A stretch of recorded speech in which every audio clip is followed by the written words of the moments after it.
Welcome, everybody, to another edition of Conversations with Sarge, brought to you by Combat News. Here today, we have a very special guest, Chris Alento. He is here in our county, Monroe County, here in Rochester, New York. And he was generous enough to give us a little bit of his time to showcase himself and the veteran in him, the soldier that you're going to find out about, the story about his life before the uniform, during the uniform, and especially after the uniform, what he's doing in the community, what keeps him strong and grounded. So thank you, Chris, for joining us today. It's a blessing to have you for sure. It's good to be here. Absolutely, absolutely. So before we get started about your military life, can you tell us a little bit about where you were born, and school you went to, type of thing, college, and the steps leading up to joining the military? I was born in Baltimore, Maryland. I went to school all over the place because my father was a pastor, so we moved around a bit. Colorado Springs, Hudson Falls, New York, Delta, Pennsylvania, back to Baltimore. So I moved around. I tell people I'm like Johnny Cash. I've been everywhere, man. I like it. So you joined the military from which area? From Baltimore? Is that where you joined the I military from? was I was living in Baltimore when I joined. Yeah. Okay. And so when you finally decided to join, tell us about that process. Did you go to do your ASVABs? Did you do the process by yourself? Did you tell your family? How did your family feel about that? I did Especially not. being a pastor. I did not tell my family. I was living with my grandmother at the time. Okay. Because Delta, Pennsylvania is you got to go through Hicksville to get to Delta. It's All way right. out of nowhere. So I moved down to Baltimore to for better job opportunities and such. And the job opportunities weren't that good. So I went to see the local recruiter and did not tell anybody about it until I signed that dotted line and raised my hand that first time. It went over like the proverbial lead balloon with my grandmother. My father was quite proud because he was in the army himself. And then a few weeks later, my butt was on the plane. Got it. Got it. So when you did your ASVABs, you scored pretty high. Did you choose your job, and what MOS did you? How did you decide that? I had no idea what my score was. My recruiter said, "Here is what your scores can get you. Pick one." Tracking. Yeah. So what did you ultimately choose? Was November traffic management coordinator, basically logistics. Got it. If So if so you when you if you wanted to go somewhere, you had to come see me. tracking. So when you did join, you went through what can you start us a little bit on your basic training journey going into AIT and that part of it? How was that? Well, when I first started, I actually joined the Air Force first. Yeah. So the Air Force's version of 88 November is 2 Tango 2, and it was basically loading aircraft. Don't ask me how those two converge, but that's what it was. But I went to a Lackland Air Force Base for both basic and AIT, Got it. Got it. or what And the Air Force called tech school.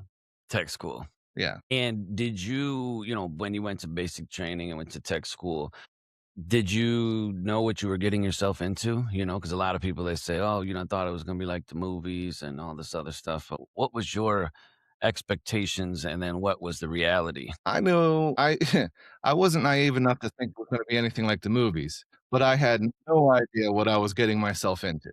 Yeah. I stepped off that plane and my first thought was, "Shit." Yeah. Yeah. I think a lot of people have that same thought, to be honest with you. A lot Yeah. of people do. I don't know how the Army does it, but the Air Force, the drill sergeants meet you at the airport. They meet you at the plane. At the Air Force in the Air Force, you're saying? In San Antonio, they meet you at the airport. That's crazy. No, I didn't get met at the airport. I did not get met at the airport. So if you go back to your old self, if you can go back and this is what I ask everybody. If you can go back and talk to yourself the day before you shipped out, what's the one thing you would tell that younger version of yourself? There are many times I've thought about this. Many times I've thought it would be interesting to look into another universe where I didn't join the army or the military. But you know what? I'm just gonna say I'd tell my younger self, hang on, dude. It's gonna be a wild ride. Amen. No, I hear you on that. And we always talk about, in the veteran community, that unbreakable bond, that we've always had. And do you remember, and if you do, can you describe that specific moment, in the military where you truly felt that bond for the first time? Do you remember that? or did it come later on after, when you got out of the military? It was probably when I met my one of my best friends that I still have contact with when I was stationed at Dover. I don't even remember what we were talking about, but we just got talking about some show and turned out we had a lot in common. He talked me into buying this beat up old 72 Chevelle, and we spent 2 years getting that thing up and running. And let's just say there's a reason I don't have it anymore. That car got me into a lot of trouble. I hear them stories a lot. Even my own father talks about when he was stationed in Italy, how one of his BMWs, I believe it was, ended up in the canal. Yep. Yeah, he tells people that story. Was there ever, do you believe, like a culture shock? And what I mean by that was, do you think that if you think back to it, what do you think was be the hardest habit or civilian way of thinking that you had to unlearn to be successful in the military, whether Air Force or, Army? Getting up stupid early in the morning. And you still do that. I still do that. Yeah, because we went on a fishing trip together, and boy, we were out. It was, and the next thing you know, it's cold as heck. And I look out, I say, man, this dude got the door open, coffee. It's like 5 in the morning. I feel I'm like, man, I'm putting the blankets over my It head. was I can't do it. 6:30. Oh, yes, it's close enough for government work. Close enough. That's awesome. Yeah, the waking up was, and then it got easy though, and that's what I tell people a lot. The newer generation. I'm like, dude, you have no idea. It's going to get so much more easy. Um, and it's gonna be fun. It's gonna be fun. We have some local guys that came back and they're like, it did suck. It was a lot of BS. He was like, but it was fun. I'm like, that's all that matters. As long as you could find something out of it. So, Were definitely some fun times. oh well, yeah, that's the lighthearted side of it. So with military life being so intense, but obviously we're famous, I guess you can say, for the dark humor and pranks that we do. It was only intense when I was in the Army. In the Air Force, we stayed in hotels. Luxurious. See that? Luxurious. That is too funny. Only the Army stays intense. Well, see, me, I was a commo guy, so I got to stay in air conditioned trailers because communications equipment cannot overheat. Throughout your military career, especially as you're transferring around, how did your perspective on leadership change from the day that you were a new recruit to the day, as you start moving up through the ranks? Did you see any change, your perspective of change on leadership, coming as you're young and you're getting older, developing, learning, not saying learning how to be a man, but you're learning how to be a leader in the military? Did your perspective change from the day you started to, the day you became, the highest rank, I guess you can say that you were? I was in the Boy Scouts before, when I was growing up, and I made it all the way up to Eagle Scout. So I went up through the ranks of leadership in the Boy Scouts. So I already had an idea of, what leadership was about. It was a bit different in the military, Yeah. but you find out there's good leaders and there's bad leaders. There's a lot of both, Hmm. and never when you need them. When I was learning to become a leader, when I first got my stripes and was learning how to be an NCO, I didn't want to be that NCO. Tracking. Yes. I wasn't going to do anything that I wasn't going to tell my Joes to do anything that I wouldn't do. So if I told my Joes to go out and do a police call around the building, I go out there and at least start it with them. Yes. Yeah. And that's something that I always instilled in my guys and also in myself, because some of the best leaders in my life always told me the rank, don't let the rank wear you. You know what I mean? And that goes back to never forget where you came from. When you become an E5, don't forget what it's like to be an E4. You know what I mean? One of the best squadron commanders we had when I was at Dover, once a week, he would set aside a couple hours to come out there and push pallets with us. That's cool. I mean, this is a full bird colonel, coming out there and sweating bullets with the rest of us. Yeah. That's, And that was pretty cool. that is, I like it. And he's not coming out there with the public affairs people or anything like that. He's just coming out there with his little golf cart, got the bird on the front. Yeah. He's just coming out there. He talked to the NCO in charge and said, "Hey, I want to join you guys for what you're doing up here." And he'd help us push pallets, which was either push pallets or tie vehicles down, whatever we were doing. Once a week, he'd come out there and help us. Yeah, I like it. I like it. So as you have transitioned and, from the amazing military, career that you had, obviously, going across two different branches, the new mission, when the uniform comes off, do you remember what that first week, first month, even first year felt like? And if you do, do you recall what I guess you can call it strangest thing, about being back into the normal world, the civilian sector? What was the wildest thing that was just The first week was awesome. yeah, I mean, the yeah, I first guess week it's was like great. for yeah, Yeah, the first week was great, sleeping in every day, but after that, it was just like, "Okay, now what?" I had my civilian job, and that started wearing thin pretty quick because you couldn't just well, you know how we handle stupid people in the Army. absolutely. You can't do that in the civilian world, or you wind up in a meeting with HR. Mhm. And, that started wearing thin. You can't if you have I was a bus supervisor for the local bus company. So if somebody gets on the bus making problems, you can't just take care of the problem yourself the way you were trained to do. Yes. You Yes. can't do that. That's called assault. Yeah, I know, and sometimes, wish we can go back to the old school ways. I mean, I'm younger than you, but you hear about the stories back in the day of your neighbors, putting hands on you because you're acting a fool. Well, sometimes I believe we need that a little bit back in our lives, back in the world. Mhm. So, no, that's awesome. Thank you for that. And going on that, the transitioning side of things. What's a skill that you learned in the service that people might be surprised to find that you use in your current career or life? Patience. So they'd be surprised that you learn. I think that people know you have patience. What do you think? There's I nothing mean, like crazy that's like, man, I still do this. You know what I mean? when I say patience, I mean like the ability to put up and deal with stupid. Yes. Because look at how many times we have to, when stupid orders come down from up high and we have to just deal with it, Yeah. you know? Yeah. You can't react.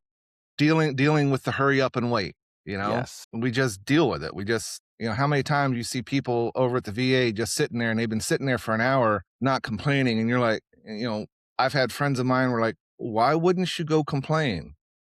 It's like it's just hurry up and wait. Yeah, that's it, pretty much. In a nutshell, absolutely. And, for many of us, Chris, the military wasn't just a job. It was, to me, and I think to many others, it was an identity. And how did you figure out who you were once that rank and uniform came off and you were back home? Oh, that took a while. That took a while. I hear you on that. And I'm still working on it. Me too. What made you what helped you find and start leading you into the path of finding yourself healing and transitioning side of it? What really started to say could work? You know what I mean? Finding out rock bottom had a basement was definitely was definitely a start. I've been there, sir. I've been Yeah. there.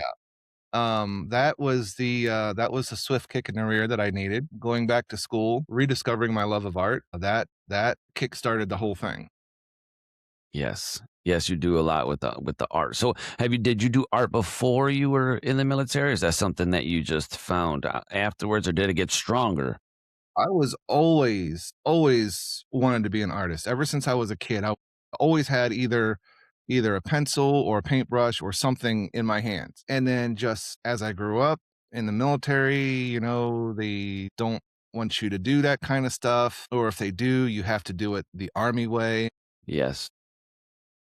So it was all squelched and, covered up under decades of the army way. Yeah. And, So coming out from under that, going back to school and then realizing, "Hey, I can do this again." That was pretty cool. yeah, amen. I like that, and that's it's positivity, and we always got to find that one positive thing out of any negative thing that happens in our lives. And what I always tell veterans when they say, "Sarge, man, I can't do this. This is a lot. This is look what I'm going through. There's no light at the end of the tunnel. This, that, and the third." And you know what I tell them? I said, "Dude, we've said this before. I've said that before. And guess what? We got over that hurdle. We got to that light. We got, it's just repeat. But sometimes we forget that we already had that trial and tribulation. Maybe not the same, but we already told ourselves in our head we can't do it. You know what I'm saying? There's no way. There's no way. But you're pushing through. And as we transition the conversation into, continue fully into the civilian side of it, What is one thing that you wish civilians understood about the veteran experience, so to speak, that they usually get wrong? We're people too, Yes. you know? We're not this don't we shouldn't be put on a pedestal. We are people and subject to the same troubles and tribulations as anyone else. Our problems might be a little darker, but, we're still people. Yeah. No, absolutely. And the community, I know all over support the veterans. And it's you never want the community to feel like we are gimme, gimme, gimme. Mm, We exact need, or woe is me. We don't want that. But when there's certain things that come to, or when certain things come along the lines of we were told we would get when we served, that's where, you know what I mean? You might find us veterans saying, hey, gimme, gimme, gimme, because we signed up and you guys said this is for us. It's just like there was something I was involved in recently where, um, I was asked if I would participate. They asked if I would participate as a mentor, and they said, "What if you do this, we will pay you X amount of money."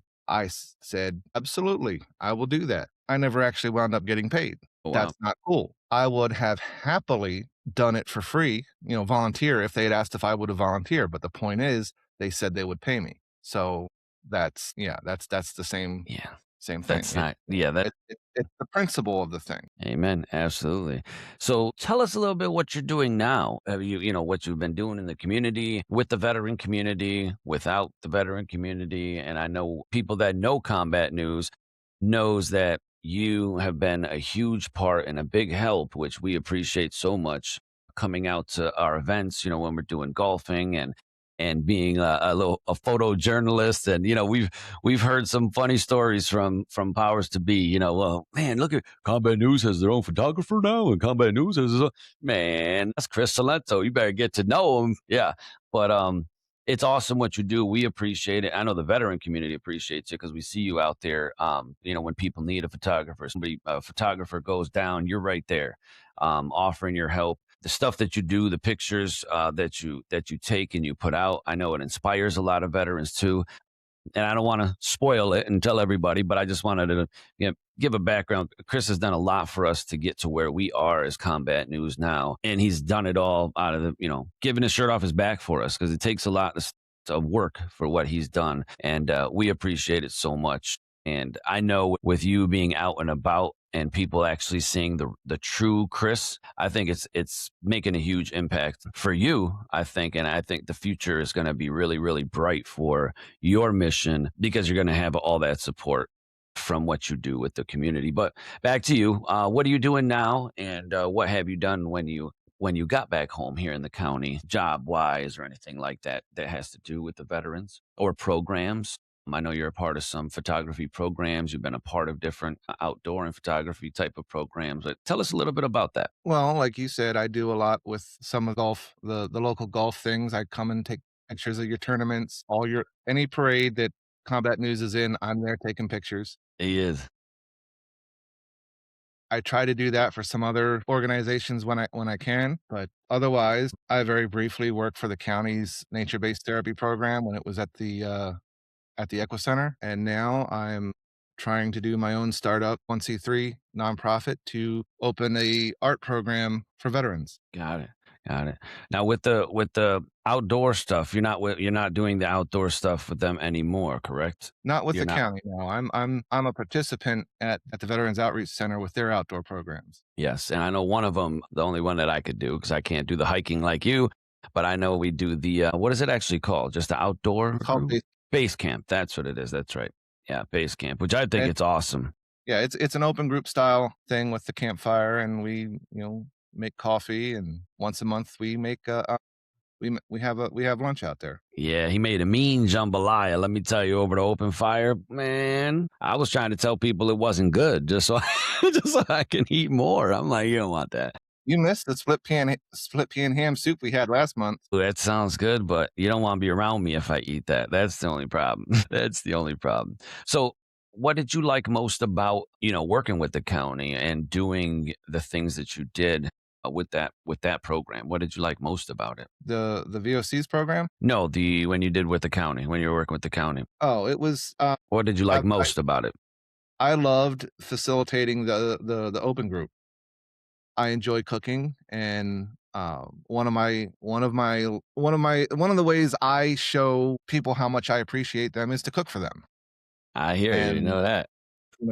I was able to do that once a week, and, it wasn't easy, and, yeah, it was stressful out there sometimes because I was the only one, and I'm cooking, I'm facilitating, so I'm, having to split my attention half a dozen different ways, but I still enjoyed it. You were doing your damn thing out there, and everybody that I knew that talked about you, and you were working with the county over there, talked how great you were. You were what I look at as like with me with the PFC Dwyer program. You've seen the vision, you were there, you wanted to do it. You gave it your all, and that was just awesome. So now that you're not doing that, as far as we're concerned, now you're in another outdoor group, which is amazing and multifold within that manner. The county still runs some kind of program, but it's not like what the same program that you were a part of. You know what I mean? Right now, it's totally different. From what I have seen and from what I have heard, it is nothing like what I was when I was there. I don't personally know, so I can't really talk to that, but just from what I've heard and from what I've seen from their flyers at the vet center, it's nothing like what it used to be. Yeah, and I know that before. You can tell everybody too, when it first was going on with the county, the program and all that. I was not a backer. I'm like, what is going on here? The only thing that kept me from feeling like it was a program that works is you, and hearing stories of success and people graduating, and then these graduates coming back and helping again. Like, that is the program. That's the kind of thing that was needed. So yeah, we don't know how it is now. It doesn't seem like that, but neither here nor there. I'm just glad that once again, were be able to be a part of something and facilitate something that was so successful. It's sad that it's not the same way, but we just keep moving on. And I'm glad that you were able to not, let it defeat you. We know that there was issues, with that, but coming out the way that you came out of that situation it's honorable. It's very honorable, Chris, because I know firsthand that when you have something so passionate in your heart that that is helping you, it's helping other veterans, and things start to happen or start to change, it puts you in a little bit of a dark hole, man. Not in like, oh my God, like 22 a day dark. It's just like, was this for real? Was this a real good mission? Was this a good purpose? You start questioning your intentions, and which you shouldn't have. But I'm glad that you're still doing the outdoor stuff now. And I know you're out there doing photography in the outdoors too. You're the king of waterfalls. Everybody knows you as Chris the Waterfall Man. I mean, this guy's, if there's a waterfall, he's there. And if he can't get there, he's going to ask somebody to probably fly him in, or so we got to find some pilots for him to get him around faster so he don't got to Like, truck as it. soon as I can get my license, I'll fly my drone in. I like it, man. Tell us a little bit about you own Ravenworks, right? Ravenworks Studio, correct? Ravenworks Studios is my personal business, yeah. Got it. And what can you tell us a little bit about that It background? it's a photography, a fine art photography and graphic design. I also do videography, video editing, stuff like that. Did you do photography for the county while you were doing the outdoor stuff too? I did not. That was not Oh, that okay. was not my contract. Okay. No, okay. I didn't know if that was part of it, if you were taking pictures for them that they were using, or anything along those lines. Okay. So you're just outdoor. So can you walk us through the technical and creative challenges of blending some of your images into a single, thing? How to me, it's the words can't explain, and I know I'm jumping around, but words can't explain how interesting it is when I see some of the things you put up and different ways that you can look at it, view it, and I know that's art. You know what I mean? You turn it one way, you turn it another. But with you, I don't know if it's like something that do you know that everything, how I feel, your art, every art piece that I look at, excuse me if my language is off with the art side of it, but it seems like there's always a message in the message in the message, and you can look at it again and see a message. Like, there's a purpose. There's always, but it's not like a one giant, picture that tells it all. Like, you can see what you're seeing, and you break it down perfectly in a picture that, to me, if it wasn't for you and your pictures and you talking to me about your pictures, I look at art a lot differently now. And I'm like, dude, that's okay. I can see that. I can see that. So can you just continue on with a little bit more of the Ravenwork? Sorry, I mean I've thrown it off, but I was just looking and seeing, and I said, man, that's I had the word seamless up here with it because the way that you with the way that you do it is it's impressive. It really is impressive, man. And I know that it's hard work, but can you tell us a little bit about it? Well, Why, and how? if I have my idea, I'll usually sketch out a few ideas in a sketchbook. I've got dozens of sketchbooks that are full of ideas of what I want for my composites, and then I'll start shooting my start photographing my assets. If it's a purely photographic composite, that's relatively easy. But if I'm mixing illustration with composite or with photography, that gets a little more tricky. Got it. One of my recent pieces, I actually did that, and it was for a book cover, and, that one was, pretty significant. It was about finding your inner child and finding and healing the inner child. Yeah. Well, I mean, if you have some things that we can share, we can Yeah, definitely I can. show, pull it up and show it. And forgive me for not starting off the segment with the main question that I really wanted to know because I don't even know this and I'm friends with you. What was the inspiration behind the name Ravenworks Studios and how does it reflect the ideas that work motto? You're gonna laugh. You know I have that beat up old Jeep in the garage, right? Yep. Her name is Raven, and Okay. years ago, I pulled a military 5-ton across an intersection when it broke down in the middle of the intersection. And the guy that was driving knew me, knew who the Jeep was. He was in my Jeep club. And he looked down at me and said, "Man, Raven really works, don't she?" And that's that was the inspiration. Oh, yeah, that's awesome. Raven works because Raven works. I like it. I could dig it. So, yes, thank you for that. So, people, listeners can know and forgive me for not asking that because that was something that obviously, as we're talking about Ravenworks, it'd be nice to know where that came from. So, thank you for that. Did have this question, if you don't mind. Looking at your archive versus your current fine art collections, how do you feel your technique or perspective has evolved most significantly? What do you mean? Like, as far as, like, when you as you develop like, when you first started maybe I worded it wrong. When you first started waterfalls, for instance, compared to how now you're shooting waterfalls, what have you how has that have evolved? How do you, and I'm just using waterfalls as just one thing, that you focus on, but I can see the evolution in it, and is there anything that you can share with us that you started to see what you really needed to get the best picture? I mean, without sharing your techniques and tricks, I mean, I don't know how that works in the artist world, but No, I get what you're saying now. When I first started shooting waterfalls, I was just going out and shooting waterfalls. I wasn't really doing anything spectacular. Matter of fact, when I first started, I wasn't even using the uh the slow shutter speeds. So I was actually trying to stop the motion of the water. And is that then why it looks 3D now? Your pictures now almost look 3D. well, The water, I mean, right. A like it couple looks of years natural, ago, real. actually by now it's a few years ago, I went to a veterans retreat in Ohio and learned something called warrior meditation. And I came back and I started doing that at the waterfalls before I would shoot. And believe it or not, I know this is going to sound crazy, but I learned to hear the voice of the waterfall before I would shoot. And it doesn't necessarily work for the big ones like Letchworth because they're too loud. You can hear them. You can hear those things a mile away, but like some of your smaller ones, like Paper Mill Falls in Avon or Wolcott Falls out in Wolcott. You can sit there and just be quiet and listen, and you'll start hearing things you'll start hearing the small noises that are underneath the big noises, Mhm. and it subtly changed the way I started looking at waterfalls. Like it. And I started, changing. Before it was I would set the tripod up, put the camera on it, and go. But now I'm taking the tripod, inverting the camera to get a lower angle, or I'm taking the tripod and setting it down as low as it'll go, or I'm getting adventurous, wading out into the creek and putting the tripod in the water, Yeah. and just experiment.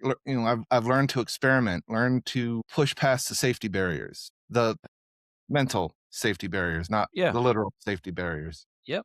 I'm tracking. That is pretty cool. Did you get that squared away? Did you figure out? If not, then that's I okay. think if I go to, let's see, personal project here. No, I don't know what you see on the screen, but I think it should be you in a little bubble down there. that's because it's the wrong one. Yeah, let me see I here. know All right, let's we were try this. definitely we were waiting. I remember us waiting when we were doing the fishing. There we go. But yeah, that when we were fishing, I was waiting out there with the camera. Yeah. That was stressful. Yeah. Well, some of that was moving, man. That was moving Yeah, a that little bit. current was strong. Yeah, I blocked myself Any with a rock. any higher, and I don't think I would have even tried to cross that river. Now, remember I was sitting on the rock for a little bit Yep, because yep, my legs were hurting, man, from standing in that. I'm like, I'm sitting on this thing. I remember that. Okay. Do you see it now? Do you see it there? Yes, we do see your screen. Yeah. That's the one I combined photograph and illustration. So So that what is this one, one called? this one doesn't really have a title. I made it for a book cover for a photo book, Now, I and do have a question if you have something pulled up. Now, sorry to interrupt you, but I wanted to ask you about something that I seen, the Toy Soldiers. well, I can bring that up. Toy Soldier series, because your photography projects, the Toy Soldiers, a dark narrative and pressure seem to have a very specific somber tone. And what inspired you to use, this? What inspired you on this as well? Oh my gosh, you're going back. You're going way back for that one. So, all right, let's switch that out. Yeah, some of you, I mean, it's people see your artwork, man, and if anybody, wants to check it out, can you? There's his web. That's your website, correct? Yeah, that's the website. That's the do you see it scrolling? Yes, absolutely. Yep. And this is all on ravenworksstudio.org, correct? No, this is christophersalento.com. ChristopherSalento.com. Okay. I I'm My still working apologies. on I'm still working on getting a Ravenworks URL. Okay, I'm sorry. I was under the impression it was Ravenworks when it came across my thing. I I don't know how to code, so me building a website it's always a challenge. Got it. No problem. Well, so that's where people can find, can come check you out and book you as well. People can go there and contact you if they You can want you contact to. me through the contact me at the bottom, and that will come to my email. Yeah. Got it. Okay. Yeah. So if anybody wants to, talk to Chris or get him, if you got some veteran art stuff going on or anything in that realm, please reach out to Chris.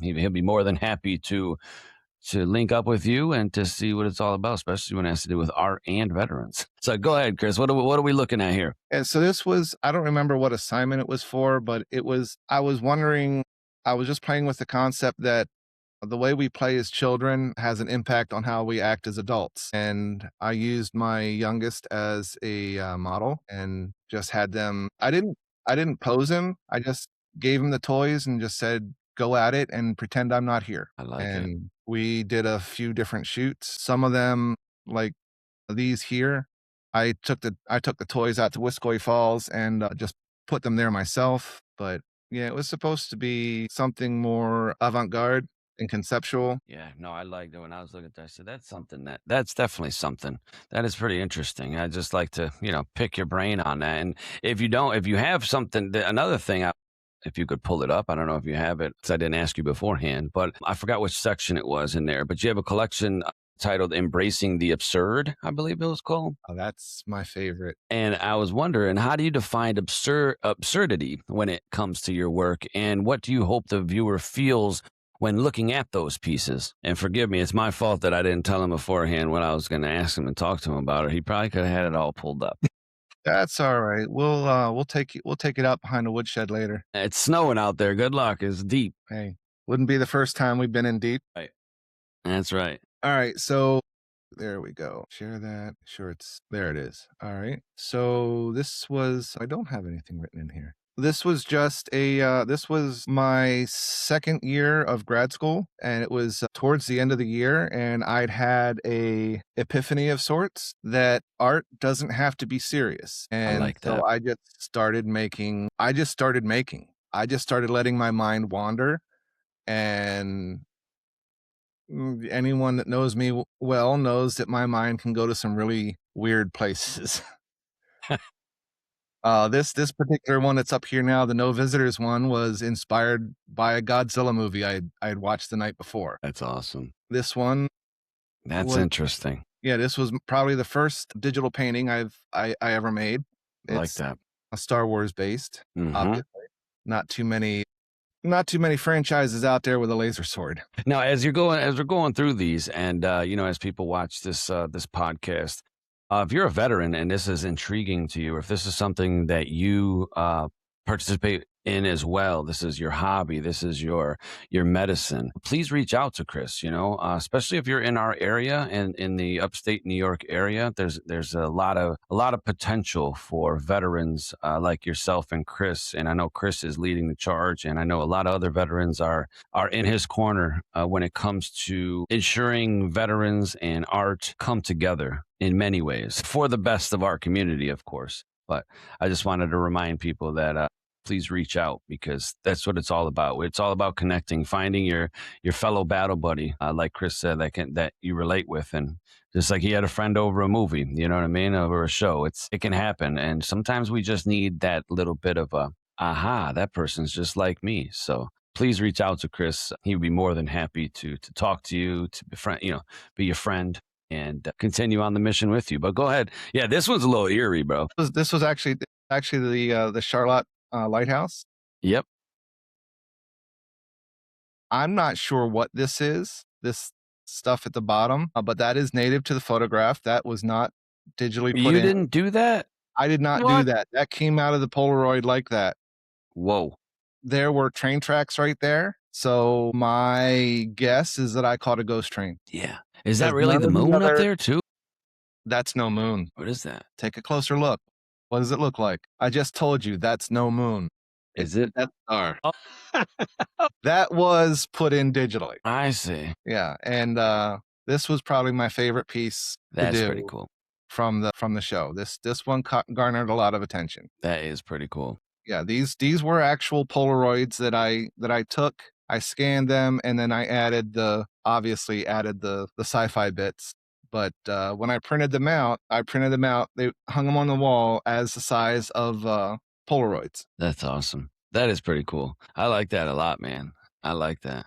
And then now I know you. What's that one right there in the wooden frame? This Yeah. one was what got me over my. This was what started the whole concept of embracing the absurd. Uh, Mm-hmm. I had watched a video that just said, if you're having a block, just make something. Doesn't matter what, just make something. Uh-huh. So I made that, and that I started like the whole it. thing. That is just so cool, man. I just put stuff together like that. And yeah, that is awesome. Now, with the last thing we have here, I know you are involved with the Odyssey. Does this have anything to do with the Odyssey project at all? Because I know that you're involved with the Odyssey project. Is this anything to do with that? The embracing the absurd? Yeah, like any of these. Is this anything you did with the Odyssey project? I'm gonna No, switch it back the over here Odyssey project. because I know that you were involved with it in 2021. And can you tell us more about the Odyssey project and the role, art plays in that? Yeah, the Odyssey project was a 12-week workshop for veterans, 12-week photography workshop for veterans that was run by Brendan Bannon. I was a co-teacher for that one. I had taken that course back in 2021. That's where I got my Canon 5D. One of the perks of the workshop is that at the beginning you were given a professional grade digital camera. This Yeah, I group think that's got the Canon R series, the mirrorless cameras. so. For people that don't know about cameras, what kind of level of camera is that? Is That that is that's a professional grade camera. I mean, it's an older one. I mean, the R series came out like several years ago, but it's still a really good camera. Yes, yes, and that's why I just wanted people to understand that it's not just run of the mill off Amazon type of product. Right. They're actually carrying their Brendan has a relationship with Canon, and they've got warehouses full of refurbished cameras. And when he has a group, they send him 12 cameras. like it. And when the participants finish, if they finish the all 12 weeks, that camera becomes theirs That is permanently. awesome. Yeah. Yeah, I need to I need to do it, the next time, the next go around. I'm definitely gonna be a participant, in that because I'm like it. You got me all, like, intrigued with it now because I look at certain things and, I mean, I'm taking pictures with my camera, you know what I mean, thinking that I'm all cool and stuff. You catch me I can't get down low too much anyway, my body hurts a little bit, but I'll be catching angles like, "Yeah!" That is awesome. Now, with everything that you do with art in the veteran community, what are some things that you hope the community, let's start with our area. What do you hope that they can learn and start to get into and backing you when it comes to your mission with the veterans and art therapy, and all that kind of stuff? What if you can talk to the community and I had to use the word sell, but you know what I mean? Sell yourself and your idea, because obviously this is something that's from the heart. This is something that helps you, saves you. And I know your mission now, you're going to need the community. The community is going to hear about you. They're going to see great, uh, how great this can be. Could you sell yourself and just, what would you say to the community? I can try. I can tell you what it me, I mean, I wouldn't be here today without art. I mean, being able to express myself visually like this, it saved my life because I was able to take those intangible thoughts that just keep roiling around inside your head and cause you to keep spiraling and spiraling. I was able to take them out and put them on some sort of media, to show people what I'm thinking. The words that I couldn't say, I was able to make pictures to show people what I was trying to say, and that worked. When I'm literally it's literally a stream of getting the dark stuff out of my head, coming out through my hands, through my paintbrush, into the paint, onto the canvas. Healing. It's it's liberating, it's freeing. When I'm writing poetry, it's the same thing. All that dark stuff is coming out of my head, going through the pen onto the paper. And there's more veterans like you, Chris, and you know that. I know that. But I don't think that it is something that is, I guess you could say, cool or hip, and I don't think that that is what, or I not, I should say, I believe that is why there isn't a lot of traction on a bigger scale, like a state or federal, type of thing. So I know that you're taking the bull by the horns to try to do something yourself, to make it. I don't wanna bash sports, but sports is why. I have nothing against sports. I enjoy a good hockey game myself. Or Mhm. let me rephrase, I enjoy a good fight when a little hockey breaks out.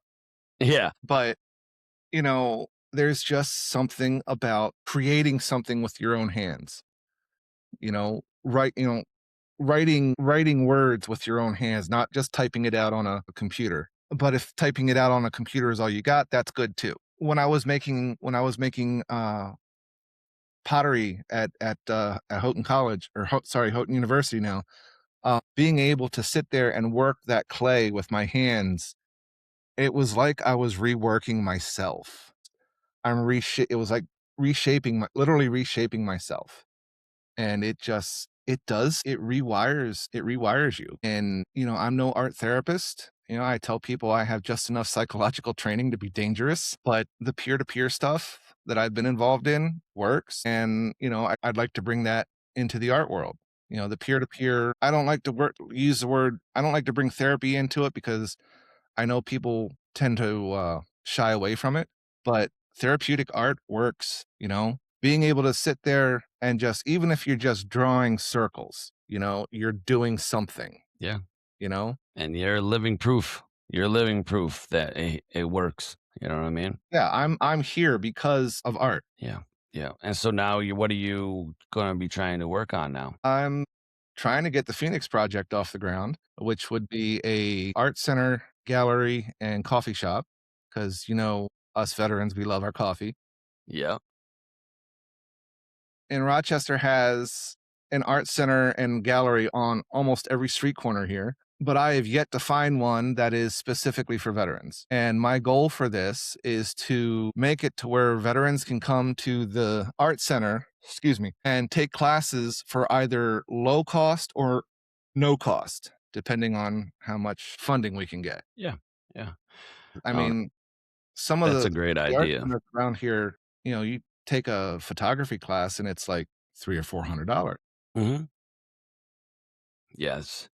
We need to definitely get that help for you. And I think, as we continue on, maybe we can get some people on as well, and we can do a space, have a podcast with other people and other organizations that have seen success, ones that you've worked with or that you know of, because I think we need to get that information out there. That's the only way. Once people can see it from veterans that actually are benefiting from it, I think it helps the ball move a little bit. Honestly, I could start tomorrow if I had space. If I Mhm. had a space, I could start teaching tomorrow. Yeah. No, that's and That that's that's all I need is a space. yeah. We need to well, hopefully when people listen to this and maybe somebody will catch on and they'll be like, "Hey, I think we might have a space for you."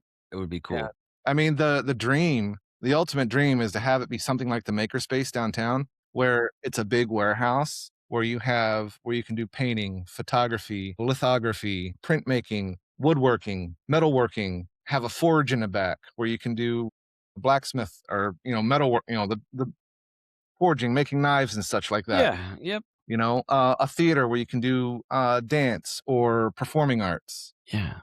you know? All different kind of arts. And that's what's All crazy different is kind that of art. our area is perfect for that. I mean, we're our Right, an industrial kitchen to do culinary arts, Mhm. you know?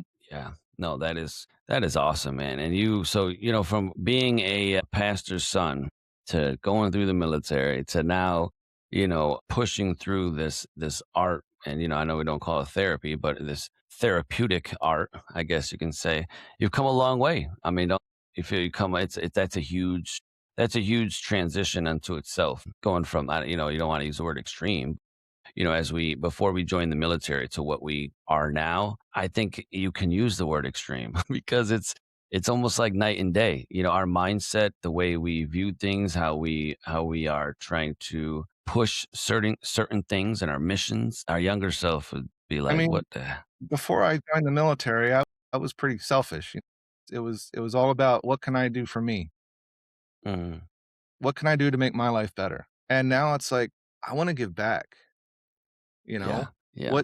What can I do to make my fellow veterans' lives better? I've received so much, what can I do to give back? Hmm. That's Yeah. all I wanna do. I wanna make art and help my fellow veterans, and not necessarily in that order. Yeah, no, and we see it. We see you out there. We every time you're at events, even like when we were talking earlier about the fishing, we were a part of what's called Rivers of Recovery, and we were up in the Adirondacks at the Hungry Trout Lodge. Big shout outs to them because they housed us for a couple days. They fed us. I mean, talk about Man, did they food, feed man. us.